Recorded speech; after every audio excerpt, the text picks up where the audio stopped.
Hey everyone, thank you for tuning in to Otaku Talk. I'm your host, OD. Today we're going to be getting into Dr. Stone chapter 188.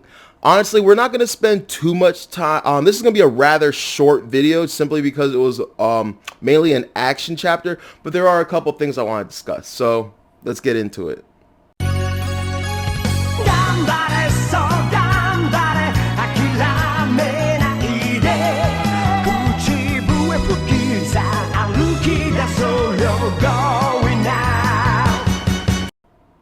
Alright guys, so chapter 188 of Dr. Stone. Unfortunately, I wasn't able to record and release a video last week, so I will mention some aspects of that. We didn't miss too much. Basically, it was Kohaku, Tsukasa, and Hyoga coming out to on a mission to destroy the enemy communications. I believe it's not really a rescue mission. I believe everyone got back minus Francois, I believe. So basically in this chapter we have a great series of action panels.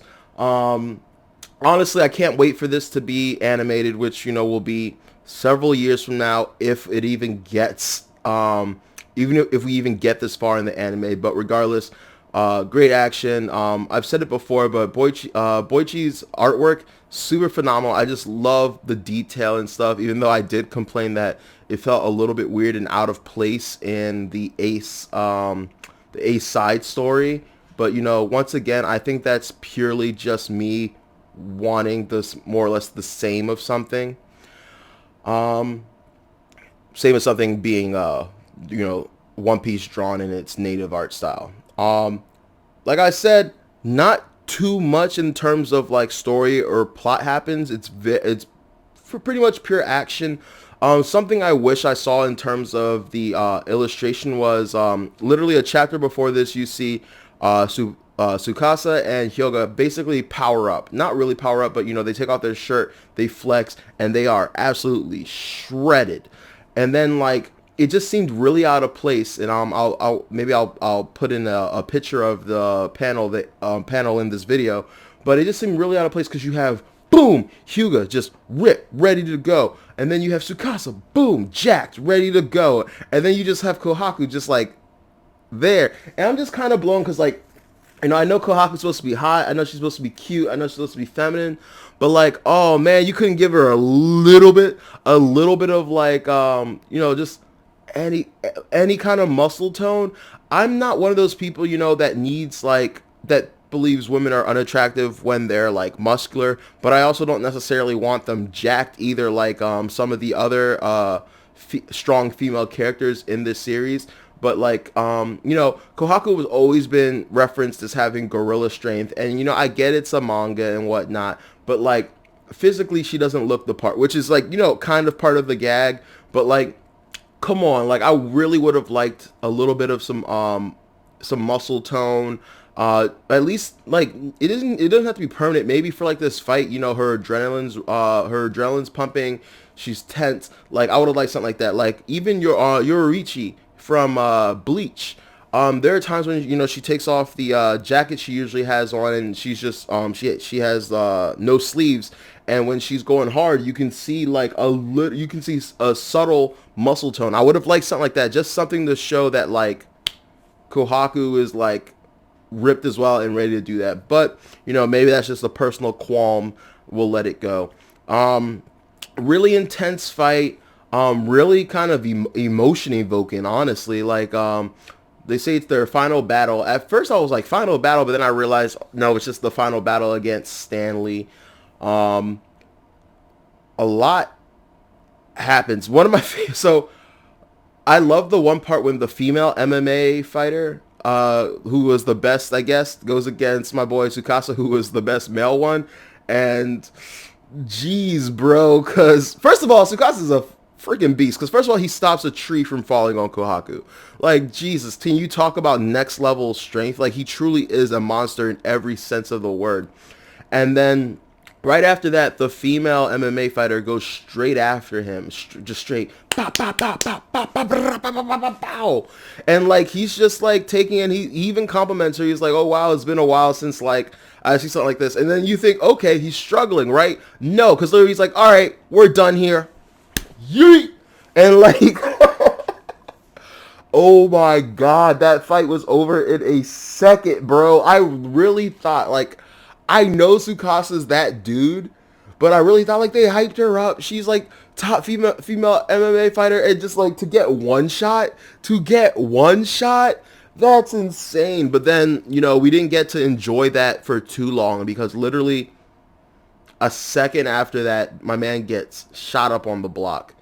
They riddle him with bullets, and this next part I had to like slightly chuckle, not because it was funny, but like just purely for the irony of the fact that since we've met Tsukasa, he's been the embodiment of strength. He's believed in strength. He was our first ever antagonist in the series in terms of the fact that he was against Senku's plan to revive everyone because, honestly, he didn't like modern society. He didn't like humans. He didn't like the things that humans created, like guns, weapons, money, currency, and all that. He was a simpler man who believed in like, your own personal strength as well as your own personal strength as well as just getting rid of like selfish and dangerous things like that, even though he himself is a dangerous thing and his desires were kind of selfish, but hey, he's a human, so he's flawed as well. But just the sheer irony of like him, like just in his head he was like, this is why I said I don't like fucking guns, man, because of this shit right here. Like I just felt it in my soul, just him being like,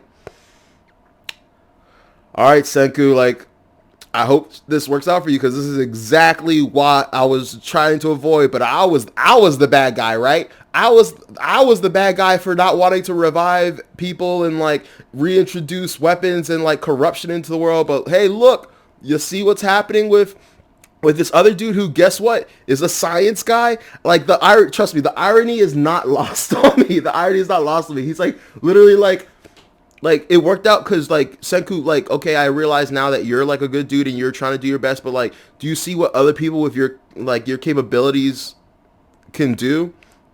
So that was really interesting. I felt really bad about that.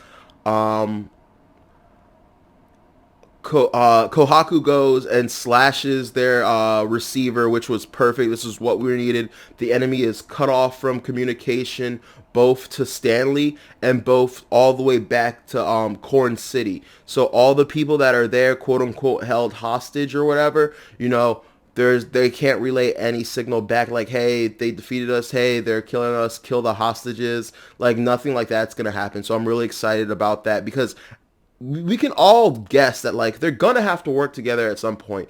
The real cool thing about this series is it has that kind of like Dragon Ball, fucking Naruto kind of, make our allies our friends thing. And I really do think that Xenos is just smart enough to realize that he's better off working with Senku than against. Like like I said this before in another review, but two heads are better than one, and two super genius heads are better than one. And I just can't imagine why he would not want to like, be single-handedly responsible, not single-handedly, of course, he has other people, but like wouldn't want to be part of, restoring human civilization. He would get accolades and like, mad respect. He'd be in a high position when he got back. I'm not sure if he cares about money. Like I know he loves science, but like, he would have all the money in the world to conduct whatever experiments and whatnot. Working with Senku brings him closer to discovering how the Medusas work and like the technology behind them. He has more to gain from their partnership than he does from their, I don't know, animosity. I was gonna say enemyship, but that don't make sense. But yeah, so like we know it's coming, but we just right now we're on the path to it, and so I'm very excited about that.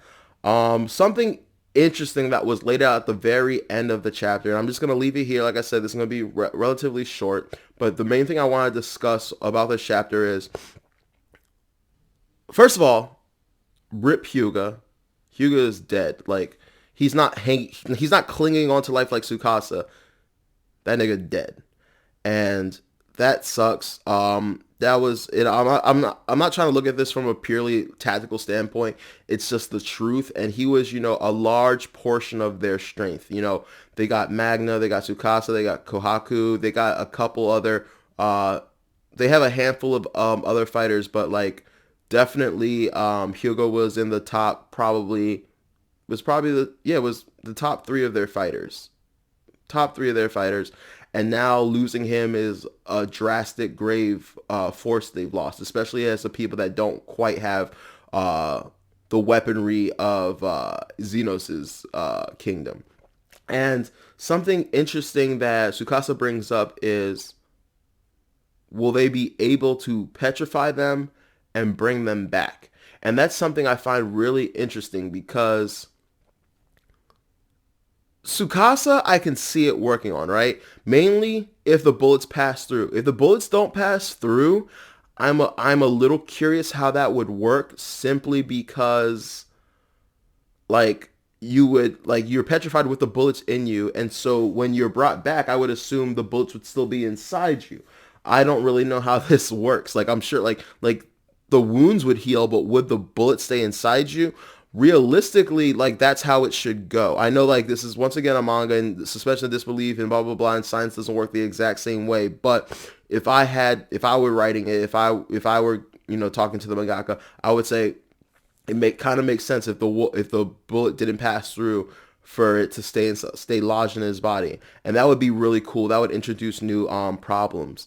If the bullet passes through, clearly I do think that a full recovery would be made with no extra no alternative issues. Now here, but like something I had never thought about was, can the dead be brought back? And I'm just gonna say off the jump, I'm not gonna yank your chain or anything. No, no, I don't want that to happen. Do I want Hyuga to die? No. I do think it's necessary for the story, for the plot. I think it'll really bolster everyone's convictions. I think it'll give some people hostility towards Zenos, because I don't want to say it's fun in games, but now a life has been lost, ally has been lost, and the Kama has died, and I really think that's going to hit the people, and then there's going to be a delayed effect when they go back and meet up with the people they left in Corn City, and they find out that Hyuga was killed. So I wonder what's going to happen down the line that way. But I think it would hurt the story if that was possible. Also, where does it end? Like how long can someone have been dead for? Can we just start making zombies? It's a huge problem. The way my headcanon is this, and this alone. If you're on the verge of death, if you're almost about to die, if you're literally on your last breath and you get petrified, you can be saved.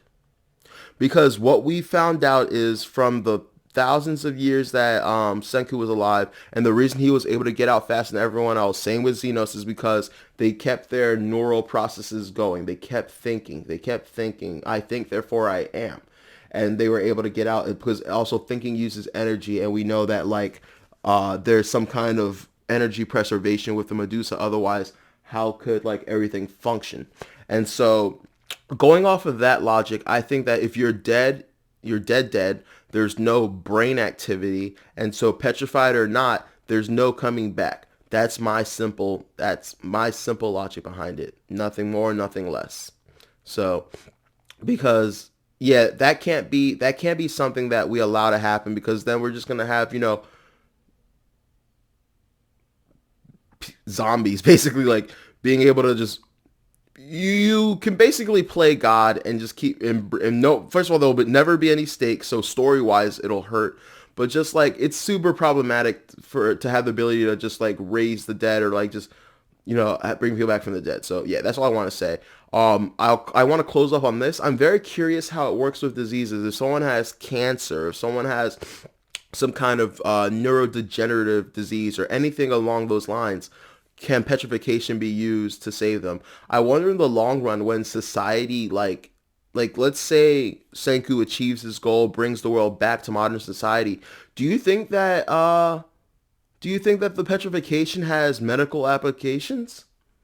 I think that'd be really, really interesting if, like, in hospitals now you just have like a little petrification thing. Someone's injured, boop, boop, pour the nitric acid, and they're cured. Because as he was saying at the very end, it just, as long as your genetic makeup and whatnot is intact, you should be good. So anyway, I'm just gonna leave it at that. Just really wanted to make sure I got this chapter out this week.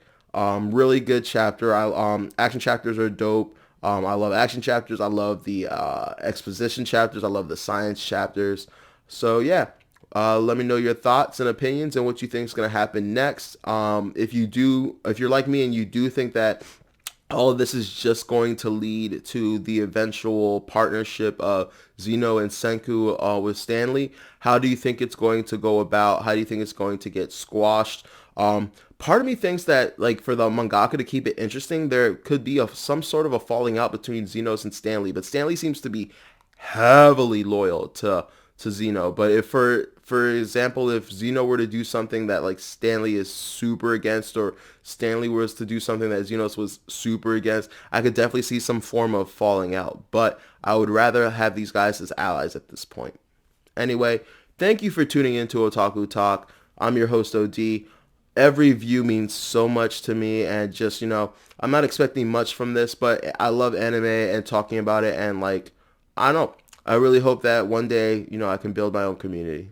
Anyway, please like, share, and subscribe. It would mean the world to me. Take care, guys.